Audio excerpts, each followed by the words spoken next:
सब लोग अपने आप को म्यूट कर लीजिए। राम राम। राम राम। राम राम सभी लोगों को। और आप सब लोगों का आज के फिर से हमारे इस रामायण का सेशन में सब लोगों का स्वागत है। और मैंने जो प्रश्न पूछा उसका सब लोगों ने सही सही जवाब दिया। सब लोग के दिमाग में बैठ गया है कि भरत ने उनको ध्वजा से पहचान लिया था, लक्ष्मण ने भी ध्वजा से उनको पहचान लिया था कि अगर सेना है तो सेना का कोई ना कोई ध्वज तो होगा जिसके अंडर वो लोग युद्ध करते हैं। तो हर एक राज्य का अभी हम लोगों का क्या होता है, हर कंट्री का झंडा होता है और उस जमाने में हर राज्य का अपना एक अलग ध्वज होता था। तो चूंकि हर राज्य का ध्वज अलग होता था तो अयोध्या के ध्वज को देख करके वो पहचान जाते कि ये अयोध्या की सेना है। तो हमने कहाँ तक पढ़ा था? 247 तक पढ़ा कि 248 तक? 247 48 का केवल दोहा पढ़ा था। हाँ, 248 का दोहा पढ़ा था ना हम लोगों ने। धर्म हेतु करुणा यतन कस न कहाऊं असराम, लोग दुखित दिन दुई दरस देख ही लाऊं विश्राम। कि वो राम से कह रहे हैं, उनके जो गुरु वशिष्ठ जी हैं वो श्री राम से कहते हैं कि तुम कुछ खा नहीं रहे हो, तुम कुछ पी नहीं रहे हो, तो तुम्हारे वजह से जो गांव के लोग हैं, जो वनवासी है, जो माताएं, वो लोग भी सब व्रत कर रही हैं। तो वो श्री राम के लिए क्या लेकर के आते हैं? भरत अयोध्या से जब आते तो क्या लेकर आते हैं? क्या लेकर आते हैं? पादुका नहीं, पिता की अस्थियां। यस ना, दशरथ जी की अस्थियां जो होती है वो उन्होंने विसर्जित नहीं की होती है, तो उनकी अस्थि का कलश लेकर के आते हैं, वो वहां पर साथ में लेकर के आते हैं। और उसको जो अस्थियां रहती है उनको श्री रामचंद्र जी वहां जो नदी रहती है उस नद गोदावरी नदी के तीर पर उसको विसर्जित करते हैं। और विसर्जित करके और फिर वो जो भी नेम या आचार जो उनको करना होता है कि जिस दिन उन्होंने ये किया है उस दिन के जो भी कार्यक्रम रीति रिवाज होते हैं वो सारे रीति रिवाज को वो निभाते हैं। तो उस रीति रिवाज को निभाने में वो कुछ खाना खाते पीते नहीं है, तो उसकी वजह से कोई और भी नहीं करता है कि श्री राम ये व्रत करे तो हम भी करें। तो गुरु उनसे कहते हैं कि तुम अब ये सब हो गया, तुम्हारा जितना रीति रिवाज करना था हो गया, अब तुम नॉर्मल खाना और नॉर्मल चीजें शुरू करो ताकि प्रजा भी वैसा ही शुरू करे। राम बचन सुनी सभय समाजू, जनु जल निधि जनु जल निधि महु विकल जहाजू, सुनी गुर गिरा सुमंगल मूला, भयउ मनउ मारुत अनुकूला। श्री राम के वचन सुनकर सारा समाज भयभीत हो गया, मानो बीच समुद्र में जहाज डगमगा गया हो। परंतु जब उन्होंने गुरु वशिष्ठ की श्रेष्ठ कल्याण सूचक वाणी सुनी तो उस जहाज के लिए मानो हवा अनुकूल हो गई। अरे एक बार मेरा फोन देना ना। तो श्री राम के वचन सुनकर सारा समाज भयभीत हो गया, मानो बीच समुद्र में जहाज डगमगा गया हो। परंतु जब उन्होंने गुरु वशिष्ठ जी की श्रेष्ठ कल्याण मूलक वाणी सुनी तो उस जहाज के लिए मानो हवा अनुकूल हो गई।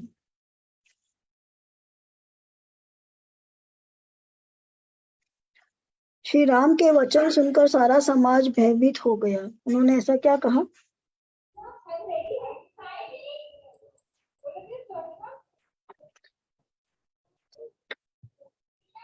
एक बार दोहा नंबर बोलिए ना कविता दीदी।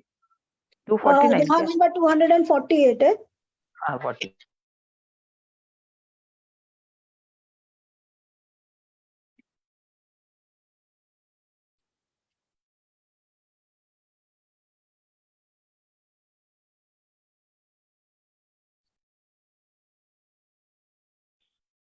अच्छा, श्री राम जी के वचन सुनकर सारा समाज भयभीत हो गया, मानो बीच समुद्र में जहाज डगमगा गया हो। परंतु जब उन्होंने गुरु वशिष्ठ जी को श्रेष्ठ कल्याण मूलक वाणी सुनी तो उस जहाज के लिए मानो हवा अनुकूल हो गई। तो अपने आप को श्री रामचंद्र जी क्या कर रहे थे? अपने आप को कहीं ना कहीं उसके लिए जिम्मेदार मान रहे थे कि मेरे कारण ऐसा हुआ है। इसके अंदर में है ना, इसका पूरा विवरण नहीं है कि श्री रामचंद्र क्यों नाराज होते हैं और किस लिए वो नाराज होते हैं पिता के मरने पर। उसका वर्णन जो है वो वाल्मीकि रामायण में है। मैं उसका थोड़ा सा समरी जो है वो ग्रुप के अंदर में डाल दूंगी। इस वक्त मुझे वो ढूंढ कर निकालना पड़ेगा। तो उसकी समरी यहाँ पर नहीं है कि श्री रामचंद्र जी क्यों क्रुद्ध होते हैं, जिसको सुनकर के सारे प्रजावासी दुखी हो जाते हैं। फिर जब वशिष्ठ जी जब उनको समझाते हैं और उनसे कहते हैं कि अब आप अपना शांत करिए और आप ये सब व्रत नियम छोड़ दीजिए, तो उसको सुनकर के सारी प्रजा जो होती है वो सुखी हो जाती है। तो वो डिस्क्रिप्शन में थोड़ा सा उसमें से पढ़ करके और ग्रुप के अंदर में उसका जिस्ट डाल दूंगी। पावन पैतिहु काल नहाई, जो बिलो की अग ओग नहाई, मंगल मूर्ति लोचन भरी भरी, निरखई हरसि दंडवत करी करी। सब लोग पवित्र पयस्विनी नदी में, अर्थात पयस्विनी नदी के पवित्र जल के तीनों समय स्नान करते हैं, जिनके दर्शन से ही पापों के समूह नष्ट हो जाते हैं, और मंगल मूर्ति श्री रामचंद्र जी को दंडवत प्रणाम कर करके उन्हें नेत्र भर भर के देखते हैं। यानी कि जहां पर संगम है, वो संगम में स्नान करने का पुण्य होता है, तो सब लोग चूंकि वहां रह रहे हैं तो रोज स्नान कर रहे हैं और स्नान करके रोज ही पुण्य को प्राप्त कर रहे हैं। अभी हम लोगों को अगर कहीं पर भी स्नान करने जाना हो, हमारे लिए बहुत ईजी है, फटाफट हम लोगों ने फ्लाइट पकड़ी और पहुंच गए। उज्जैन जाना, उज्जैन चले गए, जहां कुंभ का मेला हो हम लोग चले गए। परंतु वो जमाने में जाने में समय लगता था, क्योंकि आपको जंगलों से और बीहड़ वनों से होकर के जाना पड़ता था। और जो राजा महाराजा होते थे उनके पास में घोड़े, हाथी, ये सारी की सारी सुविधाएं घोड़े, हाथियों और इन लोगों के पास में होती थी। जनरल पब्लिक के पास में उतनी सुविधाएं नहीं थी, तो जनरल पब्लिक का जाना थोड़ा सा कठिन होता था। तो इसीलिए कह रहे हैं कि ये लोगों को बड़ा आनंद आ रहा है कि भैया हम तो रोज त्रिवेणी में स्नान करके रोज पवित्र हो रहे हैं, हमारे पाप तो ऐसे ही धुल जाएंगे। राम सयल बन देखन जाई, जहाँ सुख सकल सकल दुख नाही, झरना झरई सुधासम बारी, त्रिविध तापहर त्रिविध बयारी। शब श्री रामचंद्र जी के पर्वत और वन को देखने जाते हैं, जहाँ सभी सुख है और सभी दुखों का अभाव है। झरने अमृत के समान जल झरते हैं और 3 प्रकार की हवा तीनों प्रकार के तापों को हर लेती है। तो अब जैसे हम लोग कहीं पर भी जाते तो हम लोग क्या करते हैं, कहीं जाते तो क्या करते हैं, किसी के घर भी जाएंगे तो क्या करेंगे,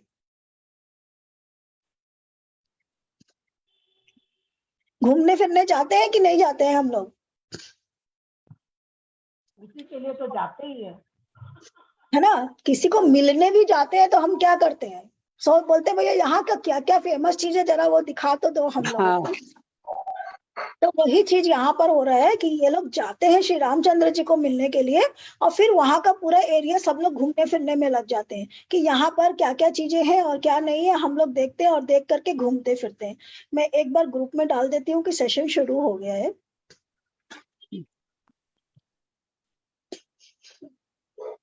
तो कोई और अगर को आना होगा और भूल गए होंगे तो आ जाएंगे। तो सारे के सारे लोग क्या है, वहां घूमने के लिए निकल गए हैं, जहां पर सुंदर सुंदर झरने हैं और सुंदर अच्छी अच्छी हवा चल रही है। तो इस तरीका से सब लोग वहां पर आनंद लेने लगते हैं।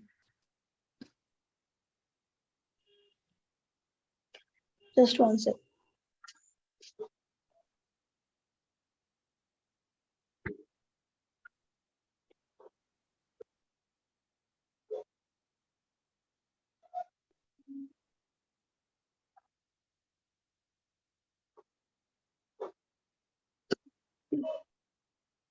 विटप बेली त्रिन अगणित जाति, फल प्रसून पल्लव बहुभांति, सुंदर शिला सुखद तरुछाई, जाय बरनिबन छवि के ही पाई। असंख्य जाति के वृक्ष, लताएं और तृण हैं, तथा बहुत प्रकार के फल, फूल और पत्ते हैं। सुंदर शिखाएं हैं, वृक्षों छाया सुख देने वाली है। वन की शोभा किससे वर्णन की जा सकती है। तो जहां श्री रामचंद्र जी ठहरे हैं उस वन की शोभा कौन बता सकता है, बड़ा खूबसूरत सा वन है। सरनि सरोरुह जल विहग, कुंजत गुंजत भंग, बैर बिगत विहरत विभिन्न मृग विहंग बहुरंग। तालाबों में कमल खिल रहे हैं, जल के पक्षी कूंज रहे हैं, भौरे गुंजार कर रहे हैं, और बहुत रंगों के पक्षी और पशु वन में वैर रहित होकर विहार कर रहे हैं। तो ये सारा का सारा एक डिस्क्रिप्शन है कि जहाँ श्री रामचंद्र जी रहते हैं, उन्होंने वहां के आसपास की जगह को भी बड़ा खूबसूरती से अपने हिसाब से मैनेज कर लिया है। मतलब जहां गए हैं ऑलरेडी वो जगह सुंदर थी, परंतु उन्होंने उसको और अपने हिसाब से सुंदर बना लिया है, रहने लायक खूबसूरत बना लिया है।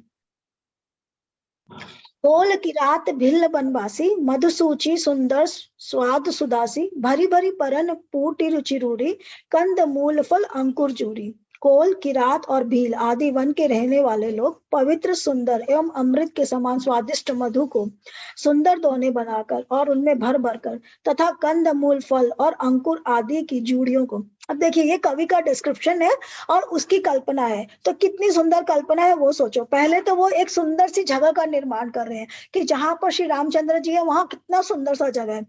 जैसे कि हमको फील हुआ जब हम लोग देव दीपावली करने के लिए गए कि भैया सुंदर सी नदियां है, उस नदी के अंदर में दिए तैर रहे हैं, सब लोग जला रहे हैं, आरती हो रही है, तो मन को क्या हो रहा है, अच्छा लग रहा है। वो डिस्क्रिप्शन है ना, कि सुंदर सा एक वर्णन है। तो यहाँ सुंदर सा वर्णन है क्या, कि पहले तो बड़ा सुंदर सा एक वन है, फिर उस वन में क्या हो रहा है, कोल, किरात और भील आदि वन के रहने वाले लोग पवित्र, सुंदर एवं अमृत के समान स्वादिष्ट मधु की शहद दोने बनाकर और उनमें भर भर कर तथा कंद मूल फल और अंकुर आदि की जूड़ियों को सब ही दे ही करी विनय प्रणामा कही कही स्वाद भेद गुण नामम। दे ही लोग बहु मोल न ले ही फेरत राम दुहाई दे। सबको विनय और प्रणाम करके उन चीजों के अलग अलग स्वाद, भेद, गुण और नाम बता बता कर देते हैं। लोग उनको बहुत दाम देते पर वे नहीं लेते और लौटा देने में श्री राम जी की दुहाई देते हैं। क्या कर रहे हैं, जो वहां पर वन के जो लोग थे, जो वन के वनवासी थे, जो श्री रामचंद्र जी के साथ रह रहे थे, अब ये लोग यहाँ पर आए हैं ना। अगर आप उस जमाने के हिसाब से सोचो, आजकल क्या जमाना है, आजकल एप्पल यहाँ नहीं हो रहा है, कश्मीर में एप्पल हो रहा है, आपको कहाँ मिल रहा है एप्पल, कलकत्ता में, कानपुर में सब जगह मिल रहा है ना। नागपुर में संतरा हो रहा है, आपको कलकत्ता में संतरा नागपुर में मिल जाएगा। लाल वाला अंगूर थाईलैंड में हो रहा है, वो आपको यहाँ मिल जाएगा, राइट। परंतु जो जिस जमाने का बात हो रहा है, उस जमाने में जहां जिस चीज की खेती होती है वहां आपको वही अन्न प्राप्त होता है। तो क्या हो रहा है, ये गांव के लोगों को जब आते हैं उनको पता नहीं है कि कौन सा फल खाना चाहिए और कौन सा नहीं खाना चाहिए। जो उगा हुआ है, मान लीजिए सपोज सामने में अगर एप्पल ही उगा हुआ है, तो उनको थोड़ी पता है कि ये खाने का चीज है, because they have never seen that fruit. तो वहां के जो भोल, किरीट और जो लोग वनवासी लोग हैं, ये सब फल तोड़ के उन लोगों को दोनों में भर करके, इतना सुंदर सा डिस्क्रिप्शन ना, कि दोने बना करके पत्तों का जो हम लोग पुचका वाला जो हम लोग को दोना देता है, जो तो हम पत्तल को दोना बनाते हैं। हाँ, पहले अपने लोग बनाते थे ना, पत्तल को ऐसे तोड़ करके और उसके अंदर में तिनका लगा देते थे, दोना बन जाता था, है ना। क्या बोलते हैं आपके, टेम्पररी दोना जो बनता था, नॉट द परमानेंट वाला कटोरी। तो वैसा वाला कौन सा बना करके उसके अंदर में फल वगैरह भर के और डाल डाल करके उन लोग को दे रहे हैं कि भाई देखो इनका स्वाद बहुत अच्छा, ये चीजों को वो लोग खिलाते हैं। तो वन के लोग जो है वो भी उनकी आवभगत कर रहे हैं। बदले में ये लोग उनको कुछ मूल्य वगैरह देना चाहते हैं, तो वो कहते हैं हमको कुछ नहीं चाहिए, आपको श्री राम की कसम है, आप लो भी और खाओ भी। तो ये ऐसा सुंदर सा यहाँ डिस्क्रिप्शन है। कहा ही स्नेह मगन मृदुवानी मानत साधु प्रेम पहचानी तुम सुकृति हम नीच निषादा पावा दर्शन राम प्रसादा। प्रेम में मग्न हुए वे कोमल वाणी से कहते हैं कि साधु लोग प्रेम को पहचान कर उसका सम्मान करते हैं। आप तो पुण्यात्मा है, हम निषाद हैं, श्री राम जी की कृपा से ही हमने आप लोगों के दर्शन पाए। वो ऐसा क्यों कह रहे हैं, क्योंकि मछुआरे हैं, उनकी बस्ती अलग है, वो कभी भी शहर में नहीं जाएंगे क्योंकि वहां उनका कोई काम नहीं है, राइट। अभी भी नदी के पास जो मछुआरे लोग रहते हैं वो कहाँ रहते हैं, वो वही रहते हैं, वो दूसरी जगह नहीं जाते, बिकॉज उनका वहां कोई काम नहीं है। आप में हम में से कितने लोगों ने देखा कि कोई मछुआरा हमारे यहाँ पर आ रहा है, नहीं आते हैं वो लोग, वो जहाँ रहते हैं वही मछली पकड़ते हैं। उसको बेचने के लिए जो शहर में आ रहा है वो अलग पर्सन है ना। तो यही कह रहे हैं कि आप लोगों का दर्शन हो गया, ऐसे अच्छे अच्छे लोग, साधु लोग और ब्राह्मण लोगों का आपको दर्शन हो गया, हमारे लिए वही पुण्य काफी है। हम ही अगम अति दरस तुम्हारा जसमरु धरनी देव धुनिधारा राम कृपाल निषाद निवाजा परिजन प्रजौ चाहे जस राजा। हम लोगों को आपके दर्शन बड़े ही दुर्लभ है, जैसे मरुभूमि के लिए गंगा जी की धारा दुर्लभ है। कृपालु श्री रामचंद्र जी ने निषाद राज पर कैसी कृपा की है, जैसा राजा है वैसे उसके परिवार और प्रजा को भी होना चाहिए। तो क्या कह रहे हैं कि हम लोगों को आपके दर्शन बड़े दुर्लभ हैं और जैसा राजा वैसी की प्रजा को होना चाहिए। तो श्री रामचंद्र जी जैसा राजा, दशरथ जैसा राजा, भरत जैसे जहाँ के राजा हो, वहां की प्रजा ऑटोमेटिकली बड़ी अच्छी ही होगी। तो जैसे वो संत लोग हैं वैसे ही प्रजा भी बड़ी संत है। यह जी ये जानी सकोच तजी, इसका थोड़ा सा डिस्टर्ब हो, यह जी जानी संकोच तजी करी छोहु लखिनेहु हमारी कृतारथ करन लगी फलत्रित अंकुर लेहु।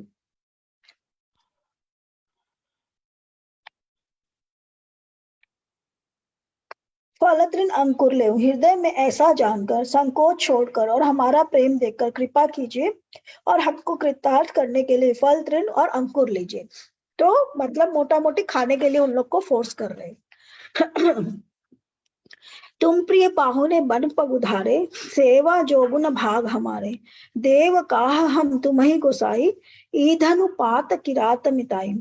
आप प्रिय पाहुने वन में पधारे हैं, आपकी सेवा करने के योग्य हमारे भाग्य नहीं है। हे स्वामी, हम आपको क्या देंगे?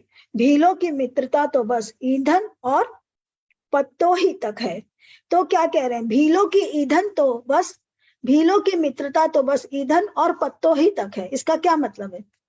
वो मतलब गांव में रहते हैं तो वो इतनी ही चीजों को जानते हैं ना, मतलब वो उनका कहने का मतलब यही। करेक्ट, कि इतनी हाँ, चीजों से लोगों को उनसे मतलब होता है, हाँ, कि वो गांव में रहते हैं तो लोगों का उनसे मित्रता का क्या संबंध है? लोगों को उनसे केवल ईंधन और पत्ते यही चीजें चाहिए, बाकी चीजों से लोगों को मतलब नहीं है। तो इसीलिए कह रहे हैं कि हमारे से तो मित्रता का मतलब ही यही दो चीजों से, मतलब स्वार्थ का मतलब है, सिर्फ पत्ते और उसके लिए हमसे मतलब है लोगों को, और किसी चीज से नहीं है। यह हमारी अति बड़ सेवकाई, लेहिन बासन बसन चुराई, हम जड़ जीव जीव गन खाती, कुटिल कुचाली कुमति कुजाती। हमारी तो यही बड़ी भारी सेवा है कि हम आपके कपड़े और बर्तन नहीं चुरा लेते। हम लोग जड़ जीव हैं, जीवों की हिंसा करने वाले हैं, कुटिल कुचाली कुबुद्धि और कुजाती है।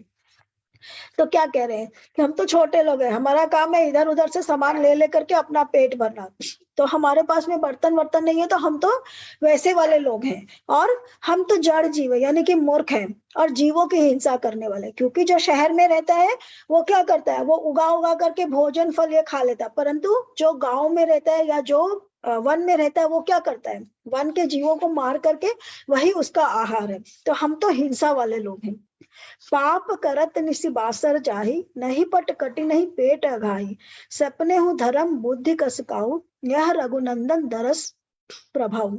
हमारे दिन रात पाप करते ही बीतते हैं, तो भी न तो हमारी कमर में कपड़ा है और न पेट ही भरते हैं। हमारे स्वप्न में भी कभी धर्म बुद्धि कैसी, यह सब तो श्री रघुनाथ जी के दर्शन का प्रभाव है। निषाद राज कौन होते पता है? अभी मैं वो ये भागवत पुराण को जब ट्रांसलेट कर रही थी तो उसके अंदर में ये प्रकरण आया था। कुसुम आंटी आपने पढ़ा क्या? जो राजा वेन रहता है, वो राजा वेन जो रहता है वो इतना ज्यादा क्या बोलते हैं, एक राजा वेन बोल करके होता है पुराने जमाने में, पुराणों के जमाने में। तो वो राजा वेन इतना दुष्ट और इतना पापी होता है कि सारे के सारे सारे के सारे लोगों को, मतलब हर जगह वो आतंक ही आतंक करता था, वो लोगों को जबरदस्ती परेशान करता था। तो उसको कोई ऋषि कहते हैं कि तू इतना बदतमीज है और तू इतनी बदमाशी करती है, तो रुक जा। उसको निशा निशा करके ऐसे बोलते, निषाद मतलब रुक जाओ, ऐसे करके उसको बोलते कि तू अपना जो काम करे उस काम से ठहर जा, बंद कर इसको, तो निषाद ऐसे करके बोलते हैं। तो उसकी जो बॉडी से जब वो मर जाता है तो उसकी बॉडी से जो भी पाप का जो कर्म निकलता है ना, वो उसका नाम निषाद हो जाता है। तो ऐसा उसके अंदर में वर्णन है कि निषाद कैसे उत्पन्न हुए। तो राजा वेन की जो बॉडी है, उस बॉडी से जो पाप कर्म निकला, वो पाप कर्म का नाम निषाद हुआ। और वो सारे के सारे जो लोग उस बॉडी के पाप कर्म से जो लोग उत्पन्न हुए, वो सारे के सारे निषाद कहलाए, ऐसा उसमें वर्णन है। तो निषाद राज मतलब निषाद लोग, मतलब भी वही लोग जो पाप कर्म के अंदर में उलझे रहते हैं।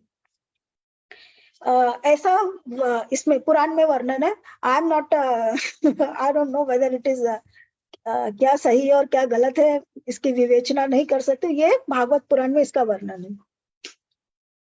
तो ये भी कह रहे हैं कि हमारे दिन रात पाप करते ही बीतते हैं, तो भी ना तो हमारी कमर में कपड़ा है और न पेट ही भरते हैं। हमारे स्वप्न में भी कभी धर्म बुद्धि कैसी, यह तो श्री रघुनाथ जी के दर्शन का प्रभाव है। तो वो कह रहे हैं जो निषाद जो लोग है, निषाद राजा, निषादों का जो राजा, उसका नाम गुह है, ठीक है। उसने श्री रामचंद्र जी का सखा है और उसने श्री रामचंद्र जी के साथ में विद्या प्राप्त की है। परंतु सारे निषाद एक जैसे नहीं, बिकॉज निषाद इज ए जाति। तो बाकी की जो निषाद है वो कह रहे हैं कि हमारा दिन रात पाप कर्म में ही बीतता है और हमारी कमर में ना कपड़ा और ना पेट ही भरते हैं। मतलब हमारा इतना कुछ होने के बावजूद भी हमारे पास में वो साधन नहीं है जिससे हम कपड़े बना सके, तो हमारे कपड़े भी नहीं बिकते, क्योंकि बड़ी बड़ी शिप है उनके पास में, बड़ी बड़ी शिप है जिससे वो लोग ट्रांसपोर्टेशन वगैरह सब कुछ कर सकते हैं, परंतु कपड़ा वपड़ा बनाना उन लोग को नहीं आता है। जब ते प्रभु पद पदम निहारे, मिटे दूसरा दुख दोष हमारे, वचन सुनत पुरजन अनुरागे, तिनके भाग सराहन लागे। जब से प्रभु के चरण कमल देखे तब से हमारे दुख और दोष मिट गए।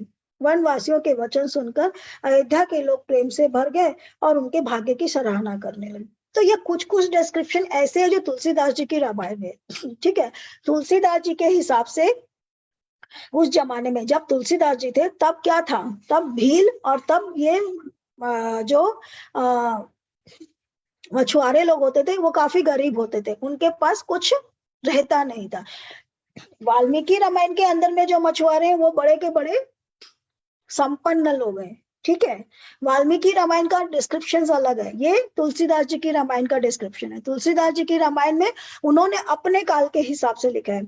तो जिस समय तुलसीदास जी का जन्म हुआ है उस समय के काल में जो मछुआरे लोग होते थे वो गरीब होते थे, उनके पास तन ढकने को कपड़ा नहीं होता था, उनके पास में वो सारे के सारे मूर्ख होते थे, वो सारे वैसे वाले लोग थे। लेकिन वाल्मीकि रामायण के टाइम पर ऐसा नहीं है। वाल्मीकि रामायण के टाइम पर बड़े संपन्न लोग हैं ये लोग, बड़ी बड़ी शिप है इनके पास में, है ना।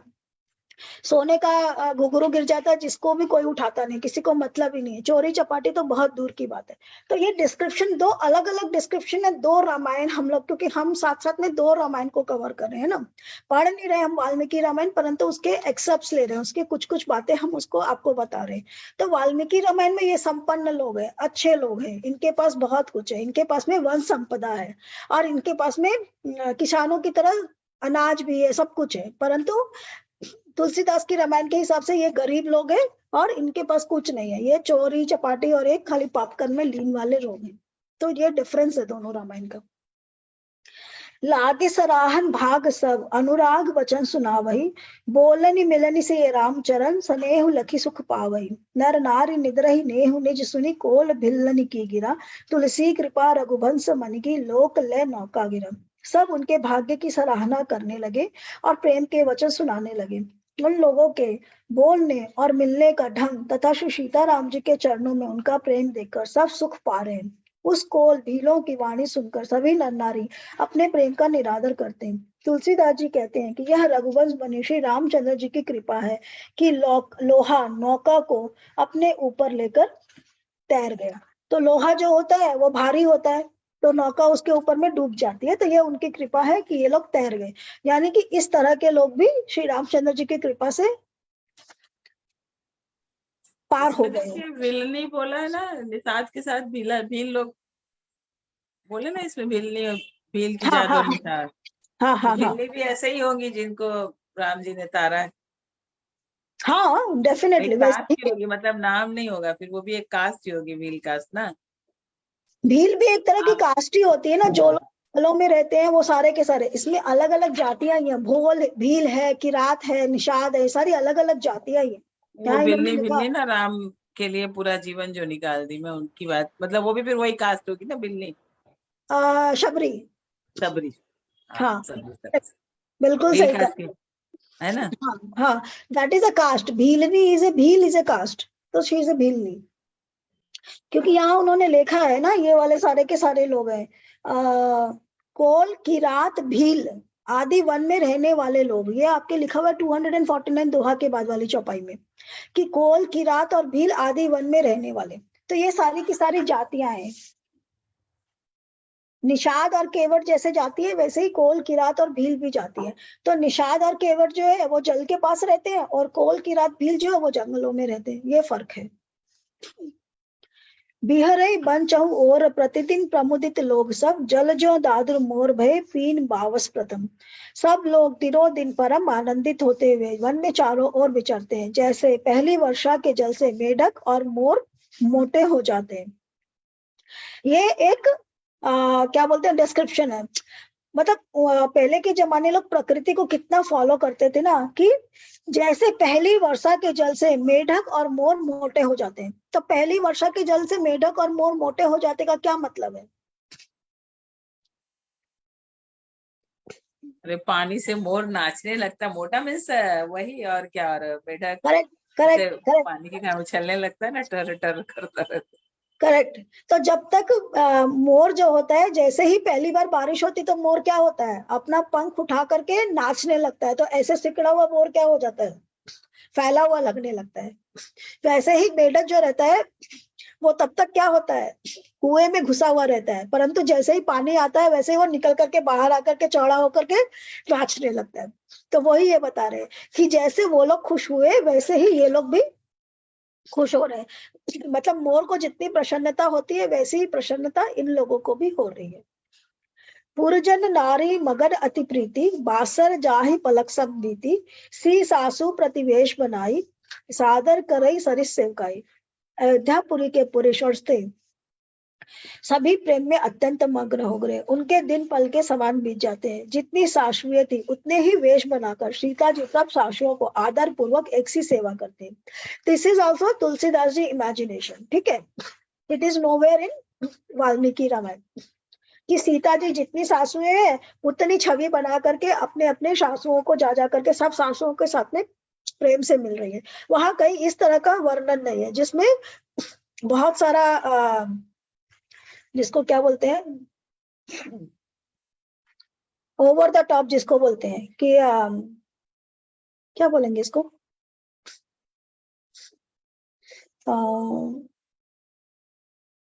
एक बार बोलिए क्या बोल रही हैं, किसको क्या, जैसे वो मिलने जाती है उसी को बता रहे हैं ना कि इसको क्या मतलब बोलते सीता हैं। जी जितने जन को मिलने जाती है उतने रूप वेश धर लेती है। मतलब सीता जी एक है, उनके 10 हिस्से होकर के वो 10 स्वरूप में अलग अलग अलग माओं के पास में, तो ये तीनों स्वरूप माओं के बोल पास रहे है। हैं, मतलब उस हिसाब से मिलती है जैसे अपनी सास है, तो मतलब इसका यही होगा ना, नहीं? नहीं नहीं, वो ये कह रहे हैं कि जितनी सासुएं हाँ उतने वो तो वेश रूप उन्होंने बोला, बना दिए। वो तो वेश तो बोल रहे उतना वेश बनाने के लिए मतलब भगवान जैसे होते हैं ना, कि भगवान जो होते हैं एक ही साथ में 100 लोगों से मिल रहे हैं, तो लोगों को लगता है कि 100 लोगों को मिल रहे हैं, नो दैट वे। तो वैसा वाला वर्णन है इसमें, परंतु वाल्मीकि रामायण में कहीं पर भी इन लोगों को वैसा नहीं दिखाया है, जहां पर इनके पास में बहुत सारी ये वाली लाइक रूप धरने की क्वालिटीज हो, वैसा उसमें नहीं कलाएं, दिखा। कलाएं है ना, हाँ, है ना? तो वैसा बहुत नहीं सारी दिखा। कलाएं, यही तो होगा। हाँ, बहुत सारी कलाएं वैसे नहीं दिखाया है। तो सीता जी का इसमें ही वर्णन है कि सीता जी जितनी माताएं हैं उतनी माताओं के साथ जाकर के मिलती है। लखन मरमु राम बिनु काहू, माया सबसी माया माहू, सी सासू सेवा बस किन्नी, तिन लही सुख सिख आशीष देनी। श्री रामचंद्र जी के सिवा इस भेद को और किसी ने नहीं जाना। सब माया श्री सीता राम जी के माया में ही है। सीता जी ने सासुओं को सेवा में वश में कर लिया, उन्होंने सुख पाकर सीख और आशीर्वाद दी। तुलसीदास जी यहाँ पर ये बात क्यों कह रहे हैं? कोई सोच सकता है कि उन्होंने इस तरीका से कंपैरिजन क्यों किया है?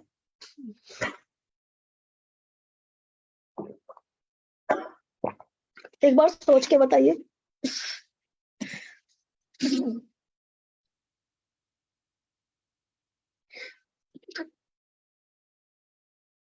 एक बात बताइए, इसमें दो बात है, एक तो ये बोल रहे हैं कि सब माया है जो राम जी को पता है, और एक ये बोल रहे हैं कि उन्होंने उस हिसाब से सबकी सेवा की और सबका, तो माया हम, फैलाई। हाँ, तो किसका अर्थ पूछ रहे हैं आप? ये बात तुलसीदास जी ने यहाँ ऐसे क्यों लिखी कि सीता जी ने ऐसा वेश करा, तो उनके मन में क्या, I mean we are trying to discuss something, ठीक है, कि उन्होंने ऐसा क्यों किया? मेरे हिसाब से ना इसलिए भाभी कि जब अगर वो बोलते हैं पहले कि किसी एक से जाके मिलती तो उस दूसरी को लगता है कि ये इसको ज्यादा इम्पोर्टेंस दे रही है। आप बताइए रमा जी। मेरे हिसाब से ना वो जैसे मतलब सीता जी जब हरण कर लिए थे तब लगा ना कि सीता जी नहीं गई, एक्चुअल सीता नहीं गई थी, वो उनका रूप ही गया था दूसरी रावण के पास। तो राम जी को ये बात मालूम थी, इसलिए तुलसीदास जी ये वाला वर्णन कर रहे हैं कि सीता जी अलग अलग रूप में सबके साथ थी। ओके, और कुछ?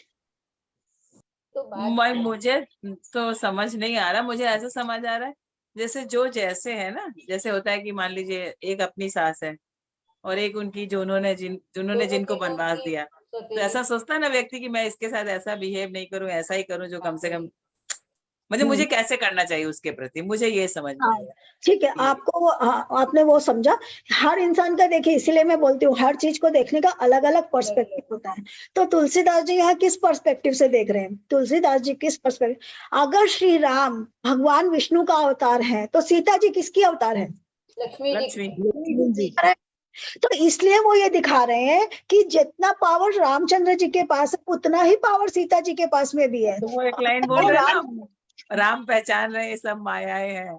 हाँ, तो हाँ। इसलिए अगर श्री राम का क्योंकि बार बार हम लोग श्री राम जी के लिए तो बोल रहे हैं कि राम इसके अवतार है, राम इसके अवतार है, परंतु सीता जी का बार बार वर्णन नहीं आ रहा है। इसलिए वो ये कह रहे हैं कि अगर श्री राम उसके अवतार है तो सीता जी भी लक्ष्मी जी के अवतार है, तो उनके पास में भी माया उतने ही पावरफुल है, वो भी जितनी लक्ष्मी जी के जितनी। इसलिए वो उनको भी माया फैलाना आता है। एंड लक्ष्मी का मतलब ही क्या? माया। माया का, लक्ष्मी का दूसरा नाम ही माया है। हाँ, लक्ष्मी का दूसरा नाम ही माया है ना, बिकॉज लक्ष्मी चंचला है, माया है, लक्ष्मी का मतलब ही माया। विष्णु जी की पूरी माया कौन है? लक्ष्मी जी तो है। वो सबको पैसा दे दे करके और इधर उधर हिला देते हैं, भैया मटेरियलिस्टिक प्लेजर मिल रहा है, आदमी का ध्यान भटक जाता है। तो इसलिए सीता जी को माया फैलाना खूब अच्छे से आता है। तो इसलिए तुलसीदास जी ये विवरण कर रहे हैं कि चूंकि भगवान राम जो है वो अगर विष्णु के अवतार है तो सीता जी लक्ष्मी की अवतार है, तो उनके अंदर में इतनी कैपेसिटी है कि वो एक साथ 10 रूप धर सकती है। अपनी माया से 1 से 10 हो गई है और सब लोगों को जा जा करके मिल रही है। एक ही टाइम पर वो सब लोगों को मिल रही, सबको लगा कि मेरे से मिल रही है। लाइक जूम कॉल पे भी मैं अकेली बैठी हुई हूँ और 10 लोगों को दिख रहा है कि मैं हूं, तो वैसे ही 10 लोगों को सीता फिजिकली एक साथ में मिल रही है और मिल करके उन सबका आदर अभिनंदन और उन सबकी सेवा कर रही है। तो यहाँ पर वो कंपैरिजन है, देखिए it she is also Lakshmi का स्वरूप। और एक की सेवा करती हैं सब, हाँ एक की सेवा करती हैं सब। हाँ, एक संग सबकी सेवा करती है। तो इसलिए उन्होंने यहाँ पर सीता जी को माया को दिखाया कि सीता जी मायावी किस तरीके से है। और उनका ये बात रामचंद्र जी को पता है, बिकॉज विष्णु जी के चरणों के नीचे कौन रहती है? लक्ष्मी जी। वैसे लक्ष्मी जी बड़ी पावरफुल है, परंतु हमेशा भगवान के चरणों में ही रहती है वो। तो इसीलिए को पता है कि सीता जी अभी अपना खेल खेल रही है। लखी सिए सरित सहित सरल तो भाई, कुटिल रानी पछितानी अघाई, अवनि जमई जाचति कैकेयी, महीन बीचु विधि मीचु न देई। सीता जी समेत दोनों भाइयों को सरल स्वभाव देखकर कुटिल रानी कैकेयी भर पेट पछताई, पृथ्वी तथा यमराज से याचना करती है, किंतु धरती बीच नहीं देती और विधाता मौत नहीं। मतलब क्या? कुटिल रानी कैकेयी भरपेट पछताई, यह पृथ्वी तथा यमराज से याचना करती है किंतु धरती बीच नहीं देती और विधाता मौत नहीं देता। यानी कि इतनी ज्यादा उनको शर्मिंदगी और इतनी ज्यादा लज्जा हो रही है कि वो क्या सोच रही है कि ये धरती फट जाए और मैं इसमें समा जाऊं, तो मुझे इन लोगों का चेहरा नहीं देखना पड़ेगा। परंतु ऐसा होता नहीं है। तो यही इस बात का अर्थ है। लोकम वेद विदित कवि कहाई, राम विमुख थलु नरक न लाए। यहू संसौ सबके मन माही, राम गौन विधि अवध किनाही। लोक और वेद में प्रसिद्ध है और कवि भी जानते हैं कि जो श्री राम जी से मुकुट है उन्हें नरक में भी ठौर नहीं मिलती। सबके मन में यह संदेह हो रहा था कि हे विधाता, श्री रामचंद्र जी का अयोध्या तक जाना होगा या नहीं। तो सभी लोग जानते हैं कि जो बुरा काम करेगा उसको नरक मिलेगा, कि उसको कोई अधम गति मिलेगी, कि वो भूत प्रेत पिशाच होकर के भटकेगा, किसी को पता नहीं है।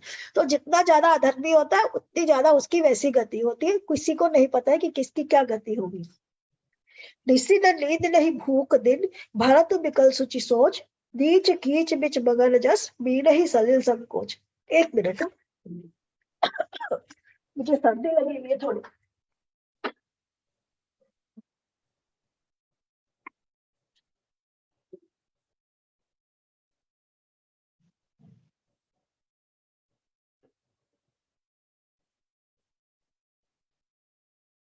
ए ललिता, here.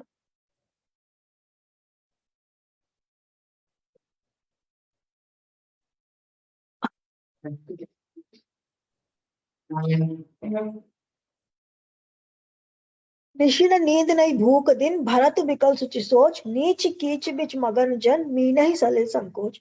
भरत जी के को ना तो रात को नींद आती है और दिन में भूख लगती है। वे पवित्र सोच में ऐसे विकल है, वे पवित्र सोच में ऐसे विकल है जैसे नीचे के कीचड़ में डूबी हुई मछली को जल की कमी से व्याकुलता होती है। फिर यहाँ पर सुंदर सा वर्णन है। मछली को क्या चाहिए? पानी चाहिए, परंतु जब पानी सूख करके एकदम कीचड़ कीचड़ सा हो जाता, पानी की कमी हो जाती, तो मछली क्या होती है? व्याकुल हो जाती है, क्योंकि पानी में है परंतु पानी नहीं है। तो वैसी ही व्याकुलता अभी भरत को हो रही है कि श्री राम के सामने है, परंतु क्या होगा पता नहीं। दिस इज अ ब्यूटी, मतलब बड़े सुंदर सुंदर यहाँ पर कंपैरिजन है कि मछली जल के अंदर में है परंतु फिर भी साफ जल नहीं है, तो मछली तड़फड़ा रही है। और वैसे ही यहाँ पर भरत जी है, रामचंद्र जी भी है, फिर भी भरत तड़फड़ा रहे कि जो उनकी इच्छा है कि भरत को, राम जी को हम अयोध्या लेके जाए, वो पूरी होगी कि नहीं। तो ब्यूटीफुल कंपैरिजन। कीन्नि मात मिस काल कुचाली ईति भीत जस पाकत साली केहि विधि होई राम अभिषेकु मोहि अब कलत उपाऊ न एकु। माता के मिस से काल ने कुचाल की है, जैसे धान के पकते समय इति का भय आ उपस्थित हो। अब श्री रामचंद्र जी का राज्याभिषेक किस प्रकार हो, मुझे तो एक भी उपाय सूझ नहीं पड़ता। माता के मिस से, यानी कि माता जो है वो कारण बनी, जिसके कारण ये कुचाल हुई। तो माता के कारण ये कुचाल हुई है। तो जैसे धान के पकते समय ईति का भय उपस्थित हो, यानी कि जब धान का समय है उस टाइम पर पाला हो जाए या कुछ ऐसा हो जाए तो क्या होगा? सारा धान नष्ट हो जाएगा। तो वैसा ही कुछ उनको लग रहा है कि अब क्या करें, कि जब राज्याभिषेक था तब तो माँ पाला बन करके उसके ऊपर में उस काम को होने नहीं दी। अब राम का राज्याभिषेक किस प्रकार हो, ये भरत सोच में पड़ गए। अवसि फिरई गुरु आयसु मानी मुनि पुनि कहब राम रुचि जानी मातु कहेऊ रहु रही रघुराहु राम जननी हट कर बिकिकाऊ। गुरु की आज्ञा मानकर तो श्री राम जी अवश्य ही अयोध्या को लौट चलेंगे, परंतु मुनि वशिष्ठ जी तो श्री रामचंद्र जी की रुचि जानकर ही कुछ कहेंगे। क्या हो रहा है, समझ पा रहे हैं इस ये पर्टिकुलर सिचुएशन को, कि भरत को पता है कि अगर मुनि कहेंगे कि चलना है तो श्री रामचंद्र जी कभी भी गुरु की आज्ञा को उल्लंघन नहीं करेंगे, उल्लंघन नहीं करेंगे। हाँ, तो गुरु की आज्ञा का उल्लंघन नहीं करेंगे, परंतु गुरु कभी भी नहीं कहेंगे, गलत नहीं बोलेंगे, वो कभी भी नहीं बोलेंगे कि तुम वापस चलो। वो क्या कहेंगे? वो कहेंगे कि तुम धर्म की धुरी हो, तुमको पता है क्या करना सही है और क्या करना गलत है, तो जो तुमको सही लगता है वो तुम करो। Got it? तो इसलिए ये कह रहे हैं कि गुरु की आज्ञा मानकर तो अवश्य ही चल पड़ेंगे, परंतु गुरु जो है वो रुचि जानकर ही कुछ कहेंगे। माता कौशल्या के कहने में भी श्री रघुनाथ जी लौट सकते हैं, पर भला श्री राम जी की जन्म देने वाली माता क्या कभी हट करेगी? सोच रहे शायद माता के कहने से शायद चले जाए, माता के कहने से वो पहले भी नहीं रुके थे, तो वो अभी भी माता के कहने से नहीं जाएंगे, परंतु भरत ऐसा सोच रहे हैं। मोहि अनुचर कर केतिक बाता तेहि मह कुसमु बाम विधाता जो हट करऊं त निपट कुकर्मु हर गिर ते गुरु सेवक धर्म। मुझ सेवक की तो बात ही निराली है, कितनी बात ही कितनी है, उसमें भी समय खराब है, मेरे दिन अच्छे नहीं है और विधाता प्रतिकूल है। यदि मैं हट करता हूं तो यह घोर कुकर्म होगा, क्योंकि सेवक का धर्म शिव जी के पर्वत कैलाश से भी भारी है। क्या कह रहे हैं? इन दोनों का तो सुनेंगे ही नहीं, फिर मैं तो सेवक ठहरा, मतलब मेरा तो कोई जाएगा ही नहीं है, ऊपर से मेरा समय खराब चल रहा है, मेरे सारे ग्रह खराब चल रहे हैं, जो करता हूँ गलत ही गलत हो रहा है मेरे साथ में। ऐसे में मैं कुछ करूं और कुछ उल्टा हो जाए तो किसको पता है भैया। तो मेरा जो धर्म है वो कैलाश से भी भारी, मतलब कैलाश पर्वत का पहाड़ उठाने से भी भारी मेरे लिए सेवक का धर्म है, कि वो मुझे जो बोलेंगे मुझे तो वो निभाना ही पड़ेगा, मेरे को जो आज्ञा करेंगे। एकौ जुगति न मन ठहरानी सोचत भरत ही रह निबिहानी प्रात नहाई प्रभु सिर नाई बैठत पटे ऋषय बुलाई। एक भी युक्ति भरत जी के मन में न ठहरी, सोचते ही सोचते रात बीत गई। होता है हम लोगों के साथ में, सारी रात सोचते रहते हैं कि ऐसे करेंगे वैसे करेंगे, और सुबह उठ करके होता है कुछ तीसरा ही चीज है। होता है कि नहीं होता है? किस किस के साथ में होता है ये वाला चीज? हाँ वही जो राम रचि राखा। हाँ, हम लोग सारी रात सोचते रहेंगे। कितनी बार मेरे साथ होता है कि मैं सोचती हूँ ये वाला चीज, सुबह उठ करके ना मैं ये बात ऐसे बोलूंगी, ये बात ऐसे बोलूंगी, और सुबह उठते ही क्या होता है पता ही नहीं, सब गड़बड़ घोटाला हो कुछ तीसरा ही बिल्कुल, बात है ना। जब कई बार ऐसा होता है ना कि हम लोग जब सोचते हैं तो कुछ और परिस्थिति से सोचते हैं, जब हाँ बोलना होता है तो कुछ और लगता है कि नहीं अभी ये छोड़ो, ऐसा जो भी एनीवे। हाँ, कुछ पता नहीं, मतलब आपका सोचा हुआ होगा कि नहीं होगा, it is never ever possible. और मेरे को तो हमेशा ऐसे लगता है, हम सोचेंगे ना कल सुबह उठ करके फलाना पर्सन मुझे ऐसे बोला, मैं उसको फोन करके ऐसे जवाब देने वाली हूँ, तब तक तो पता नहीं दिमाग ही कुछ उल्टा हो जाता, सामने वाले का कुछ फोन आ जाता या आप किसी और काम में उलझ जाते हो, बात ही खत्म हो जाती है। ऐसे लगता है, I don't know whether you all know it और नॉट, मगर जब हम रात को सो जाते हैं तो हम सबके एक गार्डियन एंजल होते हैं जो हमारे साथ साथ में हमेशा चलता है, हमारा, क्योंकि हमारे पूर्व जन्म के संस्कार है ना, हमारे गार्डियन एंजल्स है जो हमारे साथ में। जब हम सोते हैं तो वो गार्डियन एंजल्स आते हैं और आकर के हमारा बुद्धि के अंदर में क्या सही और क्या गलत है उसको आपको विवेचन दे करके जाते हैं। That is why when you get up you have a different feeling and different thing. कई बार आपको ऐसा पता नहीं आप लोगों के साथ हुआ है कि नहीं हुआ, कई बार मेरे साथ ऐसा हुआ है कि मैं सोई हुई हूँ नींद में, कोई बात को सोचकर एकदम अचानक से उठती हूँ, झटके से उठ जाते हैं, जैसे कि किसी ने झटका दे करके उठा दिया। That is when your guardian angel comes to you and tells you कि नहीं ये सही नहीं है, अब तुम इसको इस तरीका से करो, and you get up with a start. तो हम सबकी ये जो डोर है ना वो यहाँ पर ईश्वर के साथ बंधी हुई, बोलते ना कि हम सब कठपुतलियां हैं और उसकी डोर जो है वो उसके हाथ में है। तो एक्चुअल में दैट इज द ट्रूथ कि जो का डायलॉग बोलिए, हम सब रंग मंच की कठपुतलियां हैं। है। तो एक्चुअल में लोग ये जो रंगमंच है इसकी कठपुतली है, हमारी ये जो डोर है वो हमारे जो ऊपर हमारा वाले के हाथ। है, हाँ, जो हमारा गार्डियन एंजल है उसके हाथ में है। क्योंकि ईश्वर सबको नहीं देख सकते तो उन्होंने सबके लिए एक एक गार्डियन एंजल जो है वो नियुक्त किया है। तो आपका जो गार्डियन एंजल है वो आपको गाइड करता है कि ये आपके, अगर आप सत्य की राह पर चल रहे हो तो आपका गार्डियन एंजल आपको रास्ता दिखाएगा, और अगर आप अधर्म की राह पर चल रहे हो तो वहां पर आपका जो दैत्य बन करके जो आपका एंजल बैठा हुआ है वो आपको दिखाएगा। राइट इंजन दिखाएगा वो। हाँ, वो आपको वैसा वाला दिखाएगा। तो it is all up to you. ईश्वर ने आपके लिए दोनों लोगों की नियुक्ति करके रखी हुई है।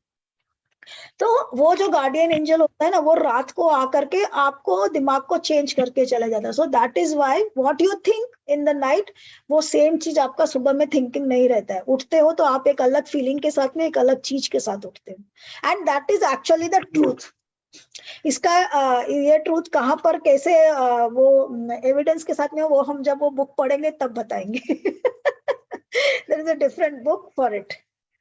तो ये एक काम करेंगे, एक नोटबुक रखेंगे और हम उसमें लिख लेंगे कि आप ये वाला चीज कब बाद में बताएं, तो पूरा खत्म हो जाता है सब चीज। बोले तो इसके बारे में बाद में बताएंगे। ऐसा करने से याद रहेगा। बिकॉज जब तक आपको वो बुक नहीं पढ़ेंगे you want come to know it. Because वो जो मैं बुक का बारे में आपको बता रही हूँ, एक्चुअल में वो जो बुक है वो बुक जो है वो है ऑटोमेटेड राइटिंग बुक है, जहां पर आपने एंजल्स को बुलाया और एंजल्स आपको कुछ कुछ आप पेन और कॉपी लेके लिख बैठे हुए हो और एंजल्स आपको पेन और कॉपी चला रहे हैं। जैसे हमने बोला ना कि वो ऋषि जो थे, ब्राह्मण जो थे, उनको आज्ञा हुई कि तुम लिखने बैठो, तुम अपने आप लिखते जाओगे, तो वैसे मंगल रचना। तो वैसे ही वो एंजल्स ने आकर के वो बुक को लिखा है, लिखवाया है। तो इट हैज अ डिफरेंट, वो बहुत अलग टाइप का किताब है, थोड़ा सा सोलफुल लोगों के लिए, वो हर एक को इंटरेस्ट भी नहीं आएगा। सो मैं उसमें से कुछ कुछ इंटरेस्टिंग बातें जो होती है वो आप लोगों को बता देती हूँ। तो भारत को नींद नहीं आती है और वो रात बीत जाती है। कहाँ पर हूँ मैं, कौन सा वाला गया? एक युवती भरत जी के मन में नहीं ठहरी, सोचते ही सोचते रात बीत गई। भरत जी प्रातः काल अवश्य फिरई गुर आय सुमानी, ये वाला पढ़ेंगे आप।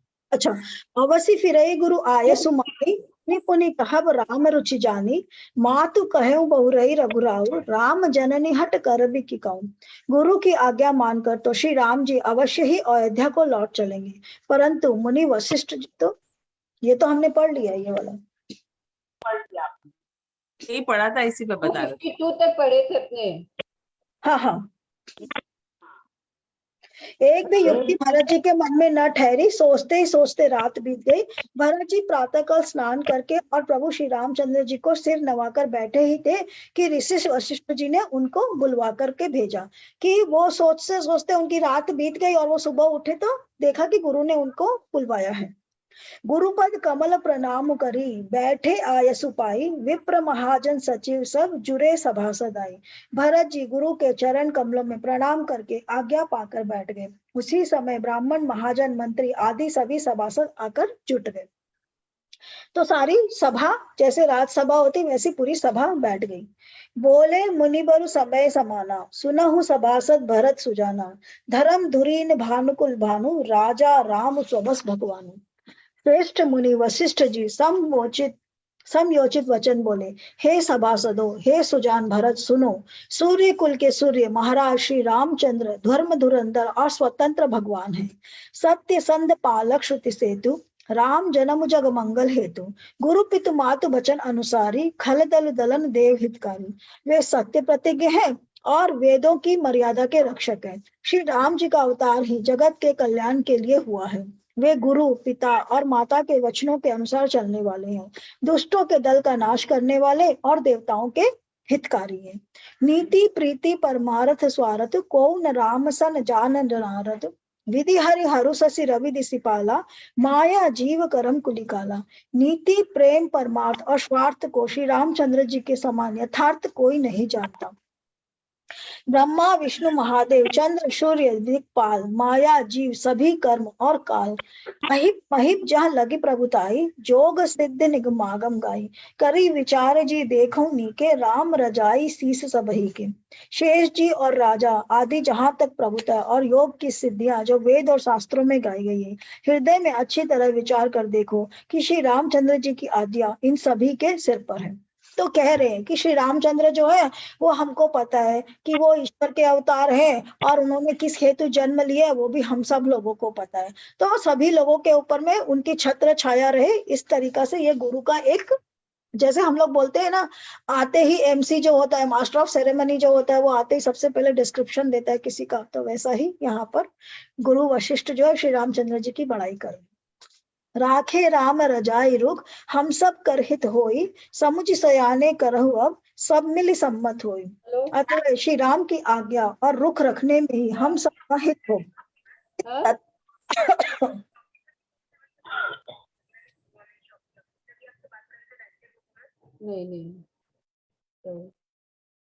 इस तत्व और रहस्य को समझकर अब तुम सयाने लोग जो सबके सम्मत हो वही मिलकर करो। कह रहे हैं कि सबको पता है कि भैया राम का जन्म क्यों हुआ है, क्या वजह है और किस लिए ये आए हैं। तो सब लोग ये सब बातों को ध्यान में रखते हुए आगे का कार्यवाही को शुरू करो। तो उन्होंने पहले ही उसके अंदर में क्या डाल दिया है, कंडीशन डाल दिया ऑलरेडी एक, कि समझ करके काम करो, ऐसे ही उनको लेकर के नहीं जाना है। तो गुरु ने पहले ही कंडीशन डाल दी, बोलना तो बहुत दूर की तरफ है, पहले ही उन्होंने कंडीशन को रख दिया है कि ये कंडीशन है, उसके बाद जो करना है करो। सब कहूं सुखद राम अभिषेकु, मंगल मोद मूल मग एकु, कई विधि अवध चलई रघुराहु, कहूं समझ सोई करी उपाऊ। श्री राम जी का राज्याभिषेक सबके लिए सुखदायक है, मंगल और आनंद का मूल यही एक मार्ग है। श्री रघुनाथ जी अयोध्या जी किस प्रकार चले विचार कर कहूं वही उपाय किया जाए। गुरु ने कह दिया है कि ये एक कंडीशन है, but all the same Shri Ramchandra ji का अगर राज्याभिषेक हो जाता है और वो वापस अयोध्या को जाते हैं तो इससे बेटर कुछ नहीं। तो कंडीशन भी रख रहे हैं और दूसरी तरफ राज्याभिषेक की भी बात कर रहे हैं। लाइक दिस इज लाइक अ दो धारी तलवार, है ना। सब सादर सुनी मुनिबर बानी, नथ परमारथ नए परमारथ स्वारथ साने, उतरु न आव लोग भय भोरे, तब सिरुनाई भरत कर जोरे। मुनि श्रेष्ठ वशिष्ठ जी की नीति परमार्थ और स्वार्थ में सनी हुई वाणी सबने, इसीलिए कह रहे स्वार्थ में सनी हुई। देखिए मुनि श्रेष्ठ वशिष्ठ जी की नीति परमार्थ यानी परम अर्थ, परमात्मा के अर्थ और स्वार्थ में सनी हुई वाणी सबने आदर पूर्वक सुनी, पर किसी को कोई उत्तर नहीं आता, सब लोग भोले हो गए। तब भरत ने सिर नवाकर हाथ जोड़े। अब जब गुरु ने कंडीशन ही रख दी है कि ये कंडीशन ऐसे ऐसे, इनको ले जाने से ये हानि हो सकती है, परंतु उनको ले जाना भी है। जब गुरु ही ये सब बातें बोले तो बाकी लोग बेचारे क्या बोलेंगे ना, सारे के सारे फिंगर ऑन द लिप्स करके चुप हो गए। तब भरत जी को क्या बोले, भानु भंस भय भूप गनेरे, अधिक एक ते एक बढ़ेरे, जन्म हेतु सब कह पितु माता, करम शुभाशुभ देव विलासा। और कहा सूर्य वंश में एक से एक अधिक बहुत से राजा हुए हैं, सभी के जन्म के कारण माता पिता होते हैं और शुभ अशुभ कर्मों को विधाता देते हैं। दलित दुख सजई सकल कल्याणा, अस असीस रावुरी जग जाना, सो गोसाई विधि गत जही छेकी, सकई कोटारी टेक सो टेकी। आपकी आशीष ही एक ऐसी है जो दुखों का दमन करके समस्त कल्याण को सह देती है, यह जगत जानता है। हे स्वामी, आप वही है जिन्होंने विधाता की गति को भी रोक लिया। आपने जो टेक दी उसे कौन टाल सकता है। तो यहाँ पर भरत जो है श्री रामचंद्र जी की स्तुति कर रहे हैं like a Vishnu, which is not in Valmiki Ramayana. वो कभी भी उनको विष्णु की तरह ट्रीट करके उनकी स्तुति नहीं करते, बिकॉज उनके लिए वो कौन है, उनका ब्रदर है, ठीक है ना। तो ये स्तुति यहाँ पर है कि जहां पर भरत कह रहे हैं कि भाई जितने भी हमारे राजा हुए उनके राजा होने के पीछे कोई ना कोई रीजन रहा ही है, खाली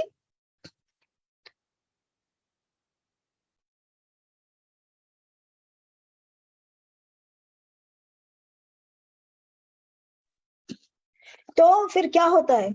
तो ये क्या कह रहे हैं कि सूर्यवंश में एक से एक बहुत से राजा हुए हैं और जन्म के कारण उनके भी बहुत से जन्म है। जैसे भगीरथ क्या हुए थे, भगीरथ सूर्यवंश में वो किसको लेकर के आए, गंगा जी को लेकर के आए। इक्ष्वाकु जो राजा हुए उन्होंने क्या किया, धरती को समतल किया।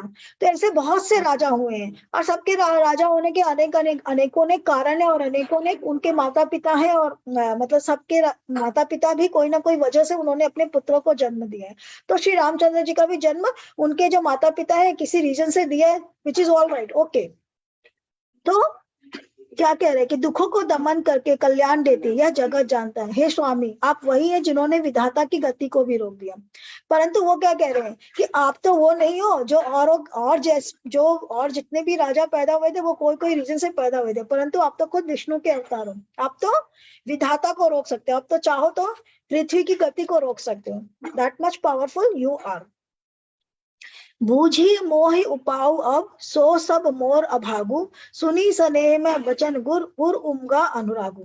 अब आप मुझसे उपाय पूछते हैं, यह सब मेरा सौभाग्य है। भरत के प्रेम में वचनों को सुनकर गुरु जी के हृदय में प्रेम उमड़ा है। गुरु जी जो है यानी कि वशिष्ठ, तो ये जो बातें वो कह रहे थे वो गुरु को कह रहे हैं कि आप जो है वो समस्त विधाता की गति को रोक सकते हैं और आप जो टेक लगाते हैं उसको कोई नहीं टाल सकता है। तो आप मुझसे क्यों पूछ रहे हैं कि क्या करना चाहिए, आपको तो सब कुछ पता है। तो गुरुजी ये बात सुनकर खुश हो जाते हैं। तात बात फुरी राम कृपाही, राम विमुख सिद्धि सपने हु नाई, सकुचौ तात कहत एक बाता, अरद तजई बुद्ध सर्बस दाता। 255 हुआ, 256 पे हम लोग फिनिश कर देंगे, ठीक है ना। तात बात फुरी राम कृपाही, राम विमुख सिद्धि सपने हु नाई, सकुचौ तात कहत एक बाता, अरद तजई सुध बुध सर्बस जाता। हे तात, बात सत्य है पर है राम की कृपा से ही। राम विमुख को तो स्वप्न में भी सिद्धि नहीं मिलती। हे तात, मैं एक बात कहने में सकुचाता हूँ। बुद्धिमान लोग सर्वस्व जाता देखकर आधा छोड़ दिया करते हैं। तुम कानन गवनौ दो भाई, फेरई लखन सिंह रघुराई, सुनी सुवचन हर्ष दो भ्राता, भे प्रमोद परिपूरन गातम। अब तुम दोनों भाई वन को जाओ और लक्ष्मण सीता और श्री राम चंद्र को लौटा दिया जाए। ये सुंदर वचन सुनकर दोनों भाई हर्षित हो गए, उनके सारे अंग परमानंद से पूर्ण हो गए।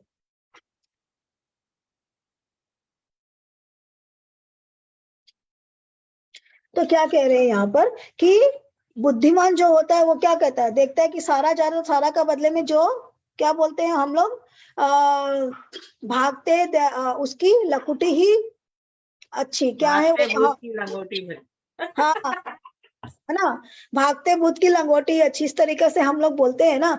तो यहाँ पर कुछ इसी तरीका का है कि भाई भागते चोर की लंगोटी अच्छी, हाँ वही कुछ ऐसा ही है। मुझे पूरी सी कहावत याद नहीं, या तो भागते चोर या भागते चोर की लंगोटी अच्छी। भूत वहाँ चोर है या भूत है, जो भी है, कोई भी एक जन भाग रहा है जो आपका सर्वस्व लेकर के भाग रहा है, तो सर्वस्व लेकर के भाग रहा है तो उसकी लंगोटी पकड़ लो, तो जो भी कुछ तो हाथ में आए। तो वैसे ही करें कि श्री रामचंद्र जी अगर छूट जाते तो पूरा का पूरा भी कुछ श्री राम के छूटने से, तो जितना मिले उतना ही ले लो। तो जाओ जाकर के उनसे बात। तुम कानन गवनऊ दो भाई, तुम दोनों भाई जो है जंगल में जाओ और जाकर के श्री राम और लक्ष्मण और सीता से बात करो और बात करके उनको लाने का प्रयत्न करो। मन प्रसन्न तन तेज बिराजा, जनु जी जा राव राम उभय राजा, बहुत लाभ लोघन लघुहानी, सम दुख सब सुख सब रोवहि रानी। उनके मन प्रसन्न हो गए, शरीर में तेज सुशोभित हो गया, मानो राजा दशरथ ही जी उठे और श्री रामचंद्र जी राजा हो गए।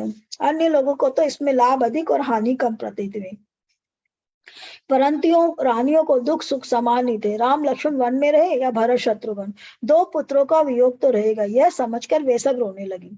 तो गुरु ने उनको क्या कहा कि भाई तुम उनको ये कहो कि पिता की आज्ञा है कि पुत्र को वन में रहना चाहिए, तो भरत और लक्ष्मण शत्रुघ्न जो है वो वन में रह जाएंगे और श्री राम लक्ष्मण और सीता जी सहित अयोध्या को वापस आ जाएंगे। पिता की आज्ञा भी रह जाएगी तो पुत्र वन में भी रह जाएंगे और यहाँ पर भी रह जाएंगे। तो तुम ये जो स्वैपिंग है कि तुम्हारे बदले मैं रह जाऊंगा, इस तरीका से तुम लोग जाकर के बात करो और जाकर के उनको लिवा लो।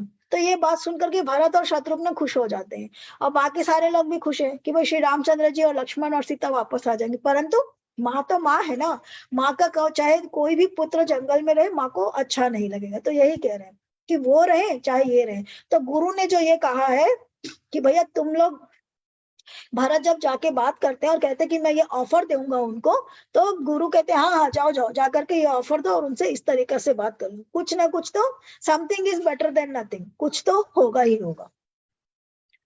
कहा ही भरत मुनि कहा सो कीने, फल जग जीवन अभिमत दीने, कानन करऊं जन्म भरी बासु, यही ते अधिक न मोर उपासु। भरत जी कहने लगे मुनि ने जो कहा वह करने में जगत भर के जीवों को उनकी इच्छित वस्तु देने का फल होगा।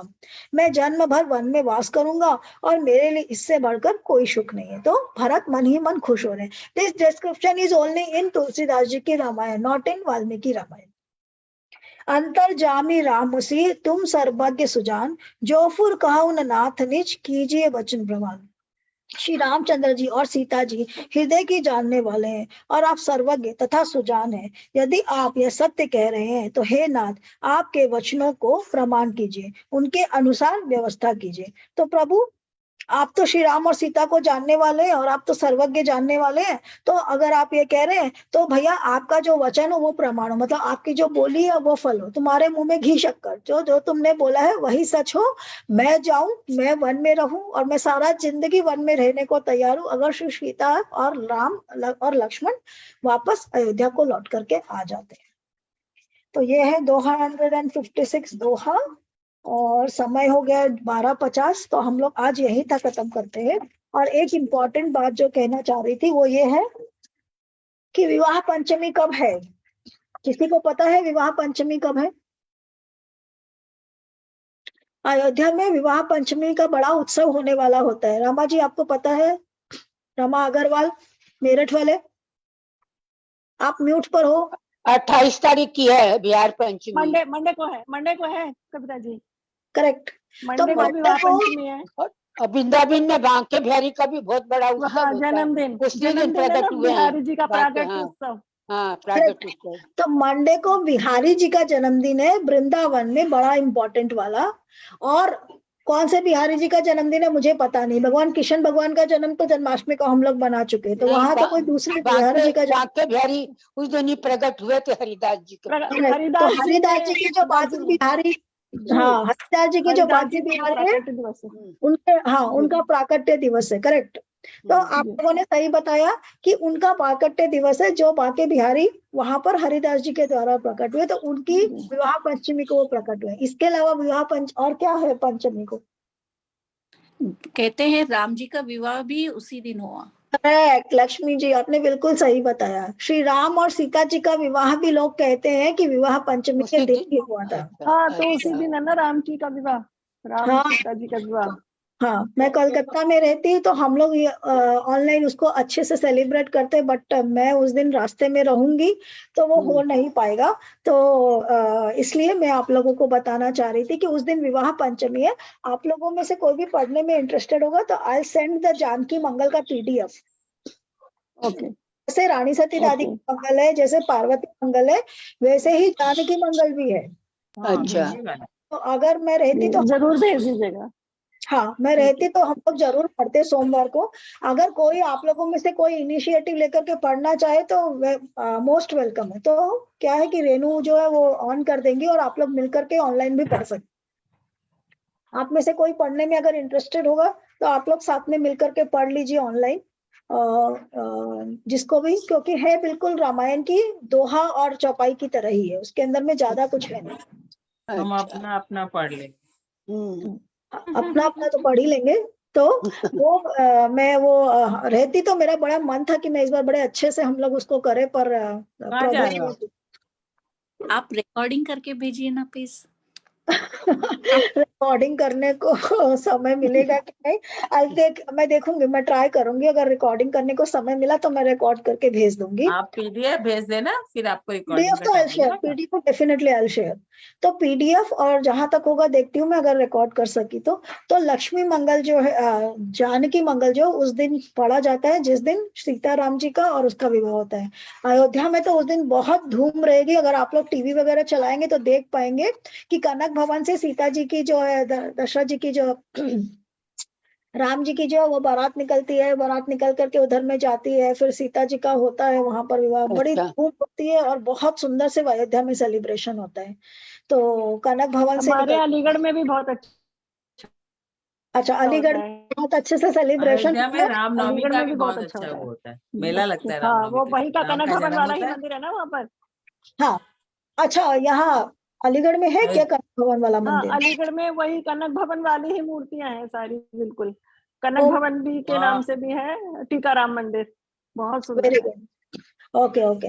तो अलीगढ़ में भी होता है, वहां से कुछ कुछ वीडियोस हम लोगों को रमा जी भेज देंगे तो हम लोग देख जी लेंगे। जी, पक्का पक्का। और अयोध्या वाला जो है वो तो आप लोगों को टीवी में दिख ही जाएगा कि अयोध्या में कैसे सेलिब्रेशन हो रहा है राम जी के जन्म का।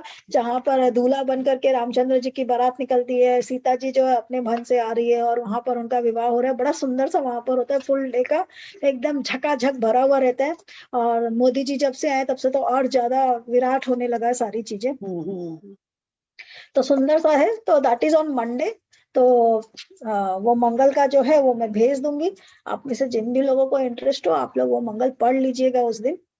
तो ये एक जरूरी सा जानकारी देना था। मैं सीता मंगल शेयर करूंगी आपको। सीता जी का जो मंगल है वो भी ट्यूजडे भाभी क्लास नहीं लोगे? मैं राम विवाह का कार्ड भेजती हूँ आपको फिर। अरे वाह वाह वाह वाह, राम विवाह का कार्ड भेजिए भाई। जी हम जी लोग हम निमंत्रण में आएंगे तो हम लोग खाएंगे जी पिएंगे जी, रवा जी। पक्का जी। पक्का। हम लोग सब मैं अपने अपने भेज घर में राम विवाह को सेलिब्रेट कर सकते हैं ना, कि भाई राम जी का विवाह है तो घर के अंदर में अच्छा अच्छा खाना बने, कढ़ाई का पूड़ी, खीर, पूड़ी, ये सब बने, जो भी हमारे जी जी, है ना। खाने वाला होता है तो बहुत मजा आता है ना, खाने वाले आए तो। हाँ, बहुत अच्छा लगता है। तो अच्छे से अपना अपना घर के अंदर में भी आप अच्छे से मेवा मिष्ठान वगैरह बना करके और अपने घर में भी सेलिब्रेट कर सकते हैं, if you are not going there. And I send them Janaki Mangal. तो वो जानकी मंगल भी आप लोग पढ़ सकते हैं। तो वो दोनों चीजें मैं शेयर कर लूंगी। और ट्यूसडे को क्लास नहीं रहेगा, बिकॉज ट्यूसडे को मेरे यहाँ 12 का दिन रहेगा, तो मैं सुबह से बिजी रहूंगी तो हो नहीं पाएगा। तो हम लोग का नेक्स्ट क्लास फिर फ्राइडे को ही रहेगा। एक्चुअली में बाहर वाले, इंडिया वाले तो ढूंढ ढूंढ के सेलिब्रेशन लाते हैं, मदर्स डे, फादर्स डे। और हिंदुस्तान में तो आप रोज मनाइए तो रोज कुछ न कुछ सेलिब्रेशन, कुछ न कुछ सेवा रहता ही रहता है, कुछ न कुछ रहेगा। बिल्कुल बिल्कुल। अगर आप पंचांग देखोगे ना 365 दिन हाँ का, तो रोज हाँ। कुछ कुछ है। अभी जैसे ये हाँ, रोज अगहन का महीना चल रहा है ना, हाँ हमारी माँ क्या है ना, ये अगहन का बृहस्पतिवार जो होता है ना, लक्ष्मी मतलब बृहस्पतिवार की लक्ष्मी जी की पूजा होती है, तो ये हम लोग पूरे ऐसे उत्सव से ही करते हैं, पकाना खिलाना ये वो, समझे ना।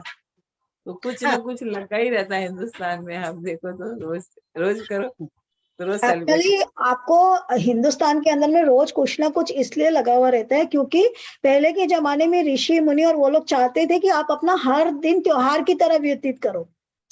If you are living a life you should live happily. तो हैप्पीली कैसे रहना है? आपको हर दिन लगना चाहिए कि हर दिन त्योहार है, तो हर दिन को आप त्योहार की तरह सेलिब्रेट करो। तो इसलिए उन्होंने हर एक अलग अलग इंपॉर्टेंस बताया। आप देखो 365 त्योहार है, हाँ कुछ ना कुछ आपका है ही है।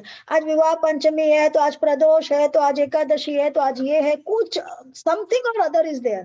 ठीक है ना, कि आपको सेलिब्रेट करना है, बिकॉज लाइफ का मतलब क्या है? Life is a celebration. तो आप उसको जॉयफुली सेलिब्रेट करो। तो हर रोज के लिए एक एक उत्सव आपके लिए बताया गया कि आज आप ये करो तो आपके लिए ये उत्सव होगा। प्लस पहले छोटे छोटे गांव में, जैसे आजकल एक कॉम्प्लेक्स होता है, उतना बड़ा ही एक गांव होता था, उतने ही लोग रहते थे, तो सारे लोग मिल करके एक साथ सब सेलिब्रेशन करते थे। तो आपस में मिलना जुलना भी होता था, आपस में प्रेम भी बढ़ता था, और एक फीलिंग ऑफ फेस्टिवल।